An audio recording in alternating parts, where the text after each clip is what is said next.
अस्सलाम वालेकुम स्टूडेंट। आज के इस लेक्चर के अंदर जो है हमने कंडीशनल स्ट्रक्चर को जो है वो देखना है। लास्ट में भी हमने जो कंडीशनल स्ट्रक्चर को देखा था और हमने अब क्या किए थे, कुछ सिंपल प्रोग्राम्स थे जो हमने सीख के सॉल्व किए थे, ताकि जब हम कंडीशनल स्ट्रक्चर की तरफ मूव करें तो हमारे लिए प्रोग्राम्स को सॉल्व करना क्या हो जाए, आसान हो जाए। ठीक है, तो हम देख लेते हैं इसका इंट्रोडक्शन कि हमारे पास कंडीशनल स्ट्रक्चर के अंदर जो है वो क्या चीज़ें थी। इसको थोड़ा सा हम जो है रिपीट कर लेते हैं। हमने कहा था कि कंडीशनल स्टेटमेंट्स हमारे पास क्या होती हैं, ऐसे स्टेटमेंट जो एग्जीक्यूट होती हैं on the basis of condition.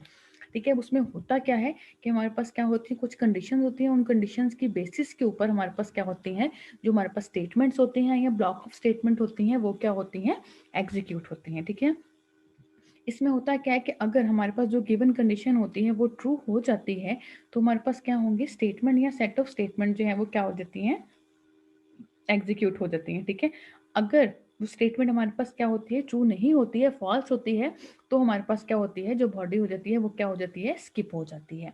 ठीक है, यानी कि हमारे पास अगर कंडीशन ट्रू नहीं हुई तो कोई भी चीज़ जो है हमारे पास प्रिंट नहीं होगी। ठीक है, कि इफ स्टेटमेंट की बात हम करें। ठीक है, उसमें एक बात हमने देखा कि हमारे पास जो स्टेटमेंट है उसके अंदर जो हमारे पास कंट्रोल स्टेटमेंट है वो हमारे पास कितनी टाइप्स की है, 3 टाइप्स की हैं। ठीक है, सबसे पहले हमारे पास सिलेक्शन स्टेटमेंट आ गई, जिसके अंदर हमारे पास इफ एल्स और हमारे पास क्या आती हैं, स्विच स्टेटमेंट्स आ जाती हैं। फिर हमारे पास आइट्रेशन स्टेटमेंट आ गई। आइट्रेशन के अंदर हमारे पास फॉर, वाइल और डू वाइल लूप्स जो है हमारे पास आ जाती हैं। ठीक है, उसके बाद थर्ड चीज जो है वो हमारे पास कौन सी है, जंप स्टेटमेंट है। जंप स्टेटमेंट के अंदर हमारे पास ब्रेक स्टेटमेंट, कंटिन्यू स्टेटमेंट और रिटर्न स्टेटमेंट जो है हमारे पास आती हैं। ठीक है, इनको जो है हम नेक्स्ट लेक्चर्स के अंदर जो है मजीद बारी बारी डिस्कस करेंगे। ठीक है, अभी जो है हम कंट्रोल स्टेटमेंट्स को देख रहे हैं। ठीक है, उसके बाद हमारे पास आता है फ्लो चार्ट। फ्लो चार्ट हमारे पास क्या होता है, हम कहते हैं कि फ्लो चार्ट ऐसी चीज़ जो हमारे पास क्या करती है, हमारे डाटा के फ्लो को बताती है कि हमारा डाटा जो है उसका फ्लो क्या है। ठीक है, जो ओवल शेप है ये हमारे पास क्या करती है, हमारे उसके प्रोग्राम के स्टार्टिंग और एंड को क्या करती है, बता रही होती है। देखिए यहाँ पे आपको जो है राइट साइड पे फ्लो चार्ट नजर आ रहा है। देखें, ये स्टार्ट और एंड, ये जो दोनों शेप्स हैं ये हमारे पास क्या है, ओवल शेप में जो है वो आ रही है। ठीक है, फिर उसके बाद रेक्टेंगुलर जो हम प्रोसेसिंग करते हैं। ठीक है, वो हम किस में इस्तेमाल करते हैं, रेक्टेंगुलर के अंदर जो है हम इस्तेमाल करते हैं। ठीक है, उसके बाद डायमंड, जब हमें डिसीजन लेना होता है तो हम क्या करते हैं, डायमंड शेप सिंबल को जो है वो इस्तेमाल करते हैं। फिर ठीक है, फिर इनपुट और आउटपुट लेने के लिए हम क्या करते हैं, पैरेललोग्राम का जो है वो इस्तेमाल करते हैं। और बाकी हमारे पास क्या होती हैं, कुछ फ्लो लाइंस होती हैं। ठीक है, यहाँ पे देखिए हमारे पास हमारा प्रोग्राम स्टार्ट हुआ, स्टार्ट होने के बाद जो भी उसका प्रोसेसिंग स्टेप था वो हुआ, आपने इनपुट लिया, आउट इनपुट जो भी लेनी थी वो ले ली। इनपुट लेने के बाद वहाँ पे क्या होगी, कोई कंडीशन लगी होगी। अगर कंडीशन ट्रू हो जाएगी तो हम कहाँ चल जाएंगे, वापस चल जाएंगे। यही प्रोसेस तब तक चलता रहेगा जब तक हमारी कंडीशन क्या हो जाती है, ट्रू होती रहेगी। जैसे ही हमारी कंडीशन फॉल्स होगी तो हमारा कर्सर क्या हो जाएगा, हमारा फ्लो क्या हो जाएगा, नेक्स्ट तरफ जो है वो मूव हो जाएगा। ठीक है, तो ये हमारे पास कहता है एक सिंपल फ्लो चार्ट था जो क्या करता है, हम ये भी कह सकते हैं कि फ्लो चार्ट हमारे पास क्या होता है, ग्राफिकल रिप्रेजेंटेशन होती है, जिसके अंदर हम क्या करते हैं, हमारे डाटा के फ्लो को जो है वो बताते हैं कि हमारे डाटा का जो फ्लो है वो क्या है। ठीक है, उसके बाद हम देखते हैं कि हमारे पास इफ कंडीशन जो है वो होती क्या है। ठीक है, इफ स्टेटमेंट हमारे पास क्या होती है कि अगर हमारे पास हमारी जो कंडीशन है वो क्या होती है, ट्रू हो जाती है, तो हमारे पास क्या होंगे, जो स्टेटमेंट होंगे वो एग्जीक्यूट हो जाएंगे। अदरवाइज जो बॉडी ऑफ लूप होगी वो क्या हो जाएगी, स्किप हो जाएगी। इसके अंदर उसने एक चीज लिखी हुई है, वो कहता है the condition must be of Boolean. अब बुलियन का क्या मतलब होता है, यानी कि दो तरह, या तो कंडीशन हमारे पास क्या होगी, ट्रू होगी या फॉल्स होगी। इसलिए हम इसे क्या कहते हैं कि ये हमारे पास क्या होती हैं, बुलियन स्टेटमेंट होती हैं। ठीक है, अब वो कहते हैं जी हमारे पास को जो एक्सप्रेशन है वो क्या करता है, सिर्फ दो ही वैल्यूज जो है वो रिटर्न करता है, या तो ट्रू करता है या फॉल्स करता है। तो इसीलिए हम इसे क्या कहते हैं कि ये एक्सप्रेशन हमारे पास क्या है, बुलियन है। क्यों, क्योंकि वो क्या करेगा, दो वैल्यूज जो है वो, दो वैल्यूज में से किसी एक वैल्यू को रिटर्न करेगा। अब वो क्या होगी, या तो वो ट्रू होगी या वो क्या होगी, फॉल्स होगी। तो ये हमारे पास क्या होता है, बुलियन एक्सप्रेशन होता है, जिसके अंदर हमारे पास क्या होती है, दो स्टेटमेंट होती हैं, ट्रू और फॉल्स वाली। ठीक है, अब इसका सिंटैक्स हमारे पास क्या होता है, इसके अंदर हम क्या लिखते हैं, इफ कंडीशन और उसके बाद हमारे पास क्या होती है, स्टेटमेंट। देखें, इफ आ गई उसके बाद हमारे पास क्या होगा, कंडीशन होगी और उसके बाद हमारे पास क्या होगी, स्टेटमेंट आ जाएगी। ठीक है, ये इसका हमारे पास क्या है, एक सिंटैक्स है। ठीक है, अब हम यहाँ पे क्या देखते हैं, कहते हैं इसी तरीके से हम क्या करते हैं, जो हमारे पास स्टेटमेंट्स होती हैं हम उन्हें क्या करते हैं, कर्ली ब्रेसेस के अंदर लिखते हैं और उसको हम क्या कहते हैं, कंपाउंड स्टेटमेंट भी कहते हैं। ठीक है, और कंपाउंड स्टेटमेंट का जो हमारे पास सिंटैक्स है वो किस तरीके से हमने क्या किया, इफ कंडीशन। अब हमने क्या किया, यहाँ पे एक कंडीशन लिखी और इसी एक कंडीशन के बेसिस पे हम क्या कर रहे हैं, मल्टीपल स्टेटमेंट जो है वो लिख रहे हैं, इसलिए हम इसे क्या कह रहे हैं, कंपाउंड स्टेटमेंट जो है हम इसे कहते हैं, कंपाउंड स्टेटमेंट का हम इसको नाम देते हैं। ठीक है, अब इसमें होता क्या है, देखें इसका जो है आपको डायग्राम ग्राफिकली जो है हम इसके क्या कर रहे हैं, डायग्राम जो है वो देखने इसमें है। हमारे पास क्या है, कंडीशन आ गई। अगर तुम्हारे पास कंडीशन क्या हो गई, ट्रू हो गई, तो यहाँ पे जो भी स्टेटमेंट्स होंगी या बॉडी ऑफ स्टेटमेंट होगी वो क्या हो जाएगी, एग्जीक्यूट हो जाएगी। अगर हमारे पास क्या हुआ, कंडीशन फॉल्स हो गई, तो हमारी इफ क्या हो जाएगी, एंड हो जाएगी। कोई एल्स पोर्शन इसके अंदर नहीं है। सिर्फ ये स्टेटमेंट तब एग्जीक्यूट होंगी अगर हमारी कंडीशन क्या होगी, ट्रू होगी, तो स्टेटमेंट क्या हो जाएंगे, एग्जीक्यूट हो जाएंगे। अगर फॉल्स हुई तो वो क्या कर देगा, जो बॉडी है उसको स्किप करके जो आपका लास्ट होगा यानी कि प्रोग्राम का एंड होगा उस पर जो है वो आ जाएगा। अगर बीच में कोई और स्टेटमेंट हुई तो क्या होगी, वो चेक होगी, अदरवाइज हमारा प्रोग्राम क्या हो जाएगा, स्किप हो जाएगा। ठीक है। अब एग्जाम्पल, अब वो कहता है write a program that input two number and find whether both are equal. अब उसने क्या कहा कि आपने क्या करना है, एक प्रोग्राम लिखना है जिसके अंदर आपने क्या करना है, दो नंबर्स लेने हैं और आपने क्या फाइंड आउट करना है कि दोनों नंबर जो हैं वो बराबर हैं या नहीं। हमने सबसे पहले क्या कर लिया, हेडर फाइल्स जो हैं वो इसके अंदर इंक्लूड कर ली।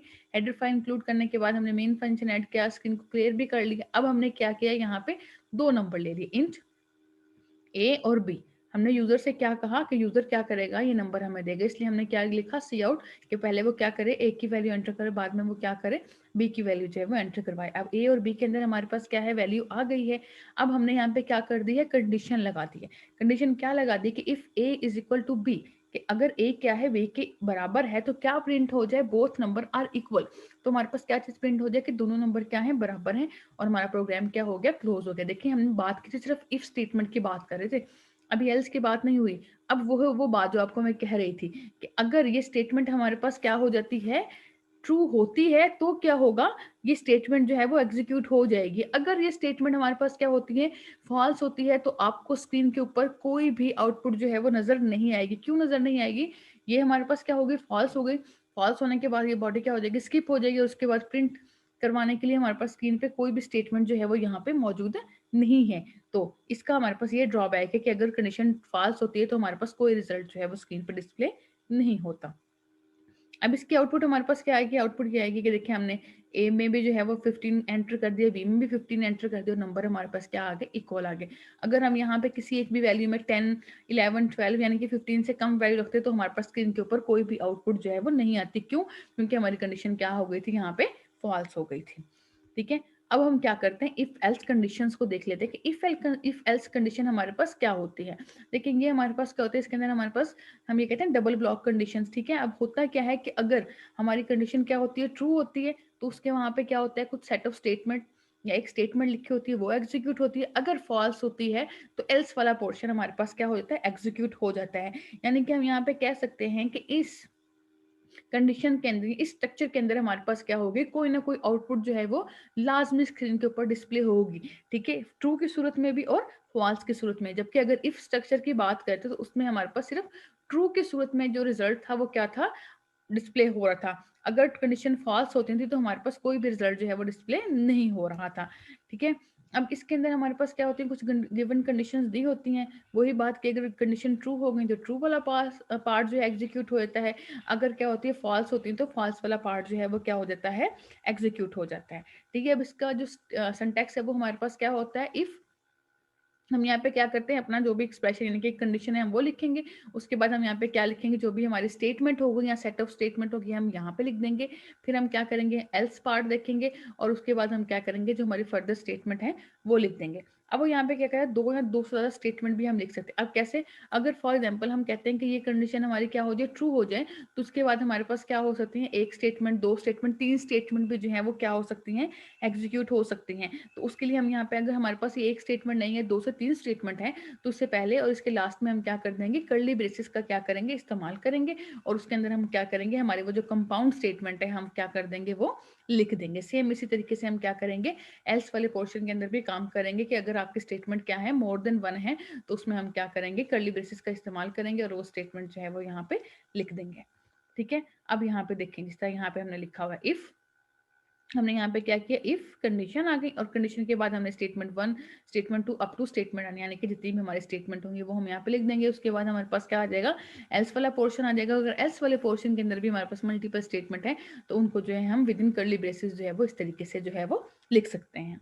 ठीक है। अब इसमें हमारे पास क्या होता है, इसका फ्लो चार्ट अब देखें। इसमें हमारे पास क्या है, हमारे पास सबसे पहले क्या होगी, कंडीशन चेक होगी। अगर कंडीशन ट्रू हुई तो हमारे पास क्या होंगे, ये वाली स्टेटमेंट जो है वो एग्जीक्यूट हो जाएगी। अगर कंडीशन हमारे पास क्या हुई, फॉल्स हुई, तो हमारे पास क्या हो जाएगा, ये वाला पार्ट जो है वो क्या हो जाएगा, एग्जीक्यूट हो जाएगा। ठीक है। तो अगर जब इसको इफ के साथ कंपेयर करें तो आपने देखा होगा कि इफ में सिर्फ ट्रू की कंडीशन में स्टेटमेंट जो है वो एग्जीक्यूट हो रही थी, एल्स की जो है सूरत में कुछ भी नहीं हो रहा था, क्योंकि एल्स पोर्शन जो है हमने लगाया ही नहीं था। ठीक है। तो ट्रू की सूरत में ये और एल्स की सूरत में हमारे पास क्या हो जाएंगे, ये वाली स्टेटमेंट जो है वो एग्जीक्यूट हो जाएंगे। ठीक है। अब हम क्या करते हैं, इसमें एक प्रोग्राम देख लेते हैं। यहाँ पे लिखा हुआ है write a program that input a number and find whether it is even or odd using if else structure. अब वो क्या कहते हैं कि इफ एल्स स्ट्रक्चर को इस्तेमाल करते हुए आपने क्या करना है, जो नंबर यूजर ने क्या करना है, एंटर करना है। आपने बताना है कि जो नंबर एंटर हुआ है वो इवन है या ऑड है। यानी कि हम ये कह रहे हैं कि यूजर ने क्या करना है, कीबोर्ड से कोई भी नंबर जो है वो क्या करना है, एंटर करना है। और हमने ऐसा प्रोग्राम बनाना है कि जो नंबर यूजर ने एंटर किया है, हमने बताना है कि वो नंबर इवन है या ऑड है। ठीक है। तो सबसे पहले हम क्या करेंगे, अपनी हेडर फाइल्स हमने इंक्लूड कर ली, मेन फंक्शन स्टार्ट कर लिया, स्क्रीन को भी क्लियर कर लिया। उसके बाद हमने क्या किया, इंट एन, हमने एक नंबर ले लिया, हमने एक मैसेज स्क्रीन पे डिस्प्ले करवा दिया कि नंबर क्या करें, एंटर करें। कि यूजर के लिए हमने एक मैसेज डिस्प्ले करवा दिया कि वो क्या करे, नंबर जो है वो एंटर कर ले। हमने सीन किया, नंबर एंटर हो गया। अब यूजर ने क्या किया, नंबर जो भी नंबर एंटर किया वो क्या हो गया, एन के अंदर सेव हो गया। अब हमने यहाँ पे क्या किया है, कंडीशन लगाई है। हमने क्या कंडीशन लगाई है, हमने कहा इफ एन का रिमाइंडर टू के साथ क्या हो जाए, जीरो आ जाए, तो नंबर हमारे पास क्या है, इवन है, एल्स हमारे पास नंबर क्या है, ऑड है। अब इसका क्या मतलब हुआ, हम यहाँ पे ये कहना चाह रहे हैं कि यूजर ने जो भी नंबर एंटर किया होगा उसको हम क्या करेंगे, टू के साथ जो है वो डिवाइड करेंगे। अगर टू के साथ डिवाइड करने से उसका जो रिमाइंडर आ जाएगा वो क्या होगा, जीरो होगा। तो इसका क्या मतलब है कि वो नंबर हमारे पास क्या है, इवन है। कैसे, लेट्स सपोज यूजर क्या करता है, फोर एंटर करवाता है। ठीक है। तो अगर आप फोर को टू पे डिवाइड कर दें, टू टू सा फोर, रिमाइंडर हमारे पास क्या आ गया, जीरो। तो फोर हमारे पास क्या था, इवन नंबर था। ठीक है। अब अगर आप फाइव एंटर करें, ठीक है, अब आप फाइव को क्या करोगे, टू से डिवाइड करेंगे, तो टू टू सा फोर और हमारे पास रिमाइंडर क्या बचेगा, वन बचेगा। तो नंबर हमारे पास क्या होगा, इवन नहीं होगा। तो उसको हम किस में चला देंगे, एल्स वाले पोर्शन के अंदर जो है वो हमारे पास क्या हो जाएगा, एग्जीक्यूट हो जाएगा। इसलिए क्यों, क्योंकि हमें पता जितने जो नंबर टू से डिवाइड होकर जिसका रिमाइंडर क्या होता है, जीरो आता है, वो हमारे पास क्या होते हैं, इवन होते हैं। या हम ये कह सकते हैं कि जो नंबर टू से पूरे पूरे डिवाइड होते हैं वो हमारे पास क्या होते हैं, इवन नंबर होते हैं। तो इस कंडीशन की हेल्प से हम क्या कर सकते हैं, इवन नंबर का जो है वो पता कर सकते हैं। ठीक है।